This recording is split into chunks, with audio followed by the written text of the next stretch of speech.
Well, the pattern is this. Okay, so let's look at empire. Let's look at Borderlands. Okay, Borderlands are just, the barbarians. All right, the empire has three major advantages: mass, organization, and depth. Okay, and what this means is that empire just has a lot of people. It has a centralized bureaucracy, so the centralized bureaucracy is able to conscript these individuals. And it doesn't matter if they lose a lot of battles, they can keep on throwing soldiers at the enemy, okay? But the Borderlands have three advantages that counteract these three other advantages, okay? Then they are energy, openness, and cohesion, okay? Meaning that the people work really hard, they're not afraid to die, they're open, so they want to learn from other people, and they are united as a people. And this defeats an empire, because in empire, the people are not that energetic. Most of them are slaves, actually. The empire is a bureaucracy, so it's very stagnant, it's very insular, it's close-minded. And the empire is not united, it's often divided, okay? And that's why, throughout human history, the Borderlands are able to conquer the empire, okay? So, so the Persians invade Greece, they get defeated, and now Greece becomes the center of the world, or a major power, okay? So let's now discuss Greece. Okay, so in Greece, remember that we discussed Greece before, when we said that Greece becomes the center of innovation in the world because of three factors. The first is Homer, who is probably the greatest poet-prophet in human history, okay? We read the Iliad together. He also wrote the Odyssey. And these are the two founding texts of Greek civilization. The alphabet, right? They're now able to, using the alphabet, write down all their thoughts and quickly transmit their thoughts throughout time and space.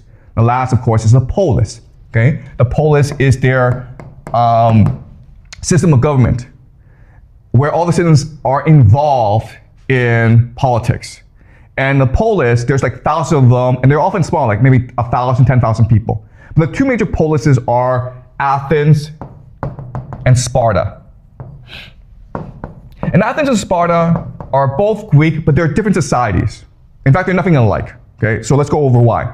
Well, first of all, Sparta is on flat land, the Peloponnese. And if you're on flat land, you can use agriculture. But to use agriculture, you need slaves, okay? So Sparta became a war society that conquered the surrounding people and turned them into slaves, called helots. So these helots were, serfs, slaves, who farmed. And so Sparta became a war society based on military dominance.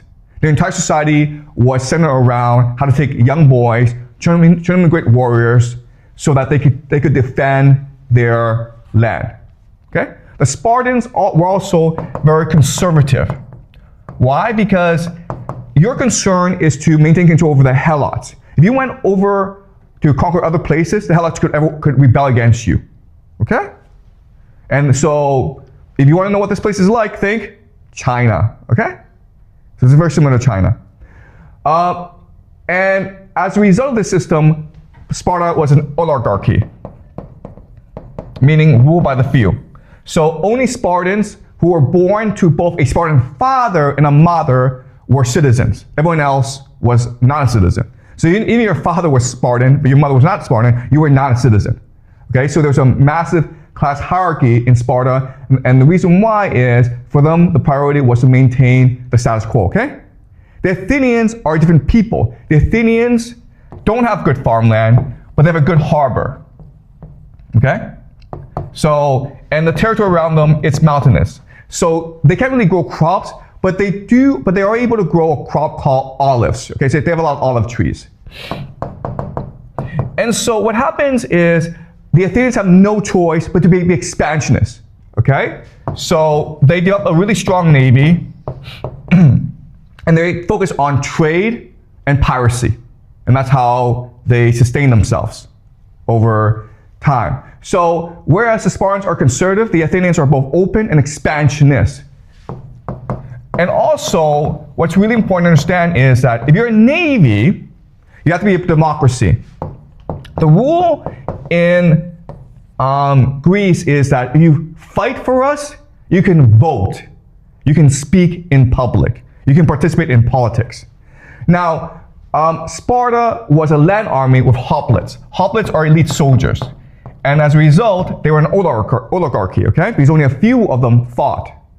But Athens was a democracy because it had a navy. In a navy, everyone could row, okay? To be a hoplite, you had to buy weaponry, you had to train for like decades. But the Athenians had a navy where anyone could just row, okay?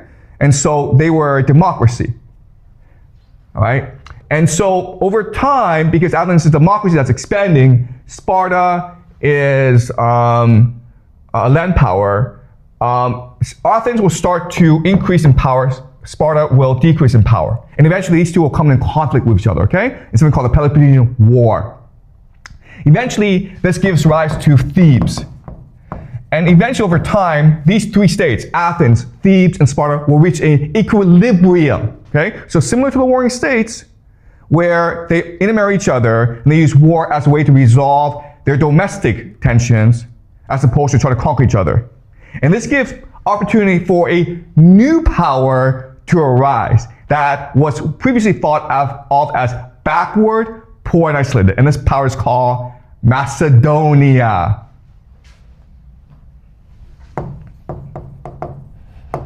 So, what Macedonia is going to do is they're going to take all the major military innovations of Sparta, Thebes, and Athens to create the world's most powerful army. Okay? And what else they're going to do is they're going to recruit a lot of talent from these places. And then what's going to happen is that Macedonia is going to come and conquer the entire Greek mainland. The Macedonians will be the first to unite Greece. Okay? Now, who's doing all this? His name is Philip II. Okay? Philip II is probably the greatest military genius. One of the greatest military geniuses in human history. But we don't remember him because he has a son who's actually more famous than he is. And his name is who? Alexander the Great. Why is Alexander the Great more famous? Because Alexander the Great will take everything that Philip II built and he will use it to conquer Persia. Okay? And then what will happen is that as the system reaches another equilibrium, a new power will rise that will overthrow this entire system. And this power is called Rome, okay? Which we will discuss next class, okay? So you see how this pattern works, right? It's a consistent pattern throughout human history. All right? Okay. So what will happen is that Alexander the Great will conquer the Persian Empire, all right? What's the Persian Empire? Egypt, Anatolia, the Levant, Mesopotamia. This is Persia. Okay, so this is like the entire world. And like this small army, okay, it's not even the entire Greek army, it's basically the Macedonians only. This small army, the Macedonians, they're able to come and they're able to conquer all of it, okay? And the question then is how? Well, the same reason why the Qing was able to conquer the Zhao, the Wei, and the Chu, right? Because of elite competition, elite overproduction within these areas, because the elites have no loyalty, so a lot of these elites were switching sides over time. So what probably happened was that these certain elites invited Alexander to come over, and then they switched sides. So he was very quickly able to bulldoze. Also remember that when you reach an equilibrium, you become lazy, stupid, and arrogant, right? So this guy, Darius, he is now the king of kings, okay? He's leading the Persians. And he always believed that at some point, Alexander would stop, okay? He'd be like, you know what, you have Egypt, you have the Levant, you have Anatolia, you have parts of Mesopotamia. You know what I'll do? I'll give you all this territory, plus I'll give you half my treasury. So Darius thought he could just bribe Alexander. And his father, Philip II, would have been like, that's a great deal, I'm happy. Sure. But Alexander was not like that, okay? Alexander is considered himself the son of God. And you will discover that all these great conquerors believe that they are divinity, that they are a son of God and they came on earth in order to unify the world. Okay? Genghis Khan was like this, Julius Caesar was like this, Napoleon was like this. All these great conquerors are unlimited. Like their appetite for conquest is insatiable. So, and this was unimaginable for these people. Like, we're giving you like all the money in the world. And Alexander's, that's not enough, okay? We'll give you the entire world. That's not enough, man. I want it all. So he kept on going. And he killed Darius, and then Darius died, and he conquered the entire Persian Empire. The problem, though, is that Alexander was being co-opted by the Persian elite. Remember, it was part of the Persian elite that invited Alexander to come over, and a lot of the Persian elite were switching sides. So Alexander was incorporating more and more of the Persian elite into his army, as well as into his administration. And so his Macedonian army is not happy about this. So they get together and they assassinate him, okay? And now the world is divided among his generals, okay? And this creates what we call the Hellenistic age. Okay? The world of the Greeks. And what is special about this world is now all three major cultures that came after the collapse of the Bronze Age, the Jews, the Greeks, and the Persians, come together in what we call syncretism. Syncretism just means a combining of religions to create the basis for Western civilization, okay? The syncretism will also give birth to a new religion that forever changes the world, and it is called Christianity. Okay? So Christianity comes from a merger of these three major worldviews. Okay? Now, once the Greeks conquer the world, they have a problem, which is there's not that many of them. Okay? So how do they control the world? Well, they control the world through religion, through culture. So what they will do is a man named Aristotle, who is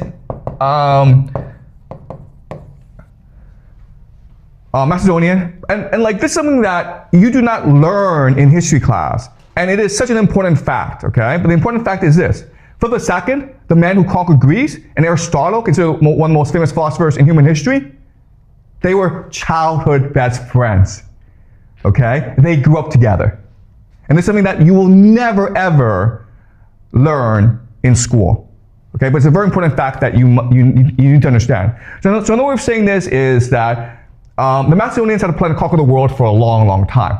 So what would happen is that Philip II would go to Greece to learn all the military innovations, but Aristotle would go to learn all the intellectual innovations of Greece.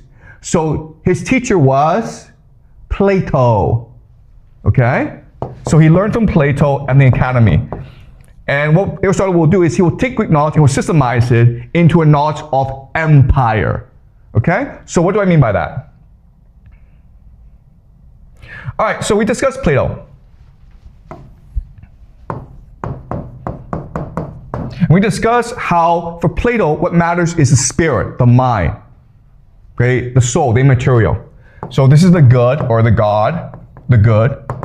And the good emanates and creates the shadow world, which is the world that we live in. But our goal in life is to return to the good by seeking knowledge, by learning truth, by learning something called sacred geometry. So for Plato, sacred geometry are these shapes that underpin reality, okay? So once you're able to master sacred geometry, you're able to master the fabric of the universe.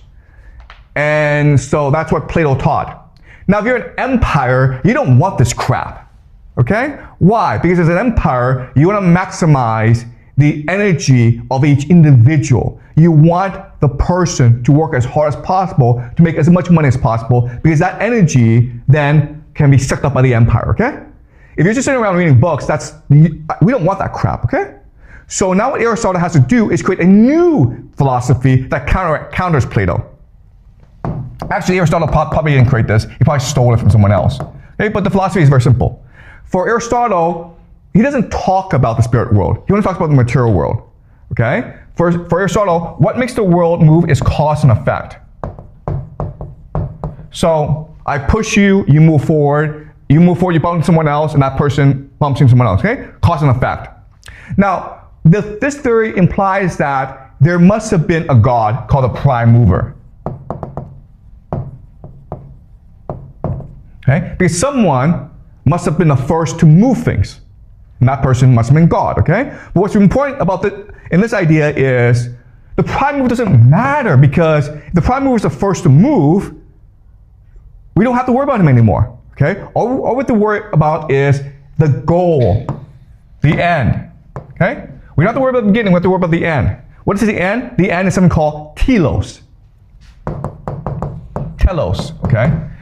Purpose, okay? And what this means is that we're all here to achieve our purpose in life. Okay, so you are students. What's your purpose? To learn. So if you learn, you become a good student because you're fulfilling your purpose. I'm a teacher. My purpose is to teach as well as I can. Okay, so work hard and produce energy for the empire. Okay, so this is the Aristotle idea, and this is important. Because this conflict between Plato and Aristotle is really the underlying conflict in all of Western philosophy. Okay, we'll see this all the time. We will see this emerge in Europe, and so Plato becomes what we call the rationalist. So Descartes, and Aristotle becomes what we call the empiricist. Okay, so please remember this conflict, empiricist. All right. Plato believes in mind over matter. Aristotle says mind doesn't matter, let's focus on matter. Okay, that's all that matters. I don't know mind. Let's just focus on matter. Okay? And the British Empire will adopt this idea. In fact, all empires will adopt this idea, including the American Empire. All right? Okay? Any questions before we go to the PowerPoint? Okay, this is all clear, okay? All right, so let's go to the PowerPoint. The Greek legacy. Okay. All right, so as I discussed, the geography of Greece is really important. So Greece is a very poor place that is mountainous and hilly. So it's almost impossible for an empire to develop in Greece, because there's not enough wealth, there's not enough resources to support an empire. So during this time, there are thousands of polises that are in conflict with each other, and this allows for massive innovation. What's also important about Greece is that it is by the sea, which allows Greece to access different parts of the